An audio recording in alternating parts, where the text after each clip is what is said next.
So, ganyan siya. What I love this the most, kasi marami siyang card slot. I think 17 cards.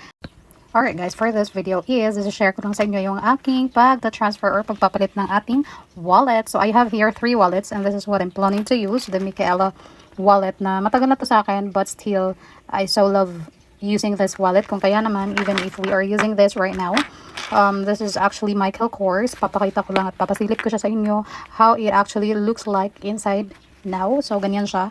What I love this the most, kasi marami siyang card slot. I think 17 cards ang kasya dito. Let's go ahead and check. 2, 4, 6, 8, 10, 12, 14, 16, 17. I got it right. So, like 17 card slots ang kasya dito. So, halos lahat na ng mga cards ko is andi dito, even if I'm not using it every day. But at least, wala na ako masasabing na iwan ko sa bahay kasi dala-dala ko na siya lagi lahat. So, and ang gusto ko dito kasi ang daming compartment. I have here 1, 2, 3, 4. So, 4 compartments for the bills. And usually, kasi sa pagbabudget is talagang dapat naka-compartmentalize or naka-segregate yung budget mo for each category. So, sometimes, nilalagay ko dito yung mga perang hindi ko ginagamit or extra income ko. And in here, yung allowances. In here naman yung pera na hindi ko talaga gagalawin whatever happens. Yung hindi ko ginagamit is yung mga side hustle and incomes ko, but in here, dito naman yung parang hindi ko talaga ginagalaw whatever happens. Pang paswerte ko sa wallet, parang ganun. And in here, dito yung pang daily expenses ko. So that's how I actually arranged my wallet. So parang organizer ko na rin tong wallet na to, but papalitan ko siya for now kasi parang gusto ko na rin magpalit ng wallet. I've been using this for a month. So mahilig talaga kasi ako magpapalit-palit ng wallet since marami naman akong nakukolect na wallet. So, ayan lang for this. And then, at the back side pala is, this is MK ha, Michael Kors. And at the back side, mayroon siyang coin slots. And currently, wala akong nilalagay na coins kasi nasa isa ko pang wallet. And this is actually a really must-have wallet kung naghahanap kayo ng wallet na maraming card slots like me, na gusto ko arrange lahat ng mga cards, then this is perfect for you. And then, this is the next wallet that I have, my everyday carry wallet. Wala naman masyadong laman to. Dito ko lang nilalagay yung sineset aside ko na pera for the day. Na minsan 100 to 200 pesos lang talaga for me to like, isa kasi sa mga way para madiscipline natin yung ating sarili sa paggastos is to just have the right amount in your wallet na hindi kailangang mag-exceed. And so yan yung pinapractice ko na kung ano lang yung gusto kong gastusin for that day, yan lang yung laman ng wallet na to. And then may pa-coin compartment lang dito.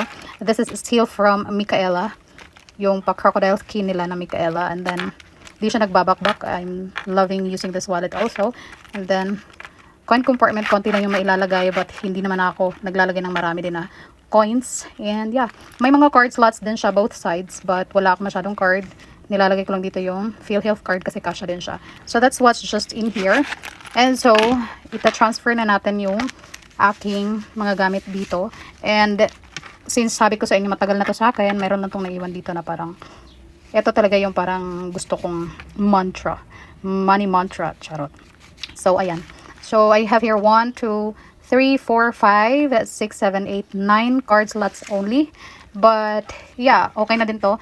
Like, ang mga dadalhin ko lang siguro yung mga needed cards lang talaga na kino-consider kong hindi pwedeng maiwan. And then, for the bills, meron siya dito. 1, and then 2, and then 3 compartments. And then, in here, 4, 5. So, a total of 5 compartments still for the bills. And then, dito naman yung coin compartment. Maluwag din. So, may mga coins pa ako dyan, pero other currency. Hindi siya Philippine currency. So, ganon. So, let's go ahead and transfer the cards now. Tanggalin lang natin. So, samahan niyo ako mag-transfer all along the way from my current wallet to another wallet. So, ganyan. Ayan siya. Medyo marami-rami kasi 17 nga, diba? And pipili lang tayo ng mga cards na talagang dadalhin ko lang siya daily. And ito, iwan ko muna yan dyan for now. And then, ayan. Then, we just have a few bills. Wala tayong masyadong pera dyan. Wala pang sahod, kaya huwag kayong charot. Tapos dito, kunin lang natin yung pampaswerte natin na coins. So, wala nang laman. Ta-transfer na muna natin yung laman dito. So, let's just go ahead. Ayan. So, ito yung pampaswerte ko. Both, other bills, other currency. So, hindi natin yung peras. Yung isa is actually from Saudi. Bigay to ng kapatid ko. Eto, binili ko talaga to. Ito naman Singapore. Binili ko kasi sabi nila, maganda daw yung wallet na may ibang currency. Ganun. Wala namang mawawala pag sinunod mo lang din, diba? So, ayan. I don't know ba't ayaw niya ano, but okay. There you go. And then, next one is yung hindi ko ginagamit. Usual na hindi ko ginagamit na pera is actually yung mga bago. Ayoko siyang gastusin. Ewan ko. May attachment sa mga magagandang bills. Ganun.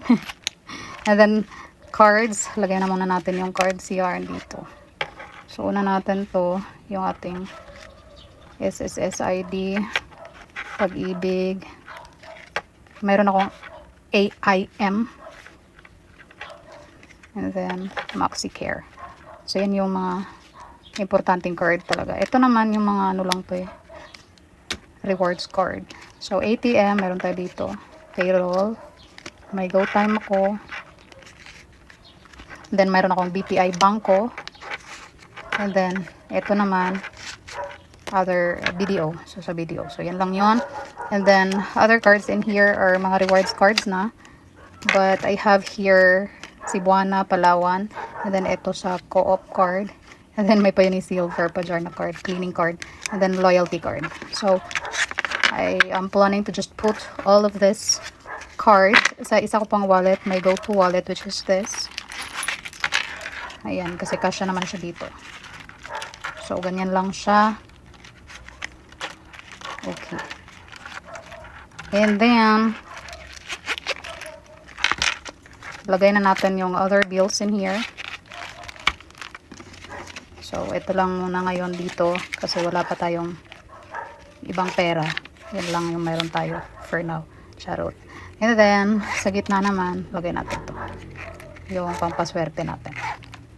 So, that's it. So, done transferring our gamit into my wallet. So, both are from Micaela. This is what I love the most. Kasi hindi siya nagbabakbak. Ito kasi parang na-covered siya ng plastic talaga eh. Although, parang bakbakin siya, but nope. Secured siya kasi nakatahi talaga siya. And then, nasa loob yung parang pinaka-gold niya na-cover ng plastic. Hindi ko alam kung paano nila ginawa to, but I'm just so loving using this wallet kasi it's been a year that I have this, pero okay pa din siya. Gustong gusto ko pa rin siyang gamitin.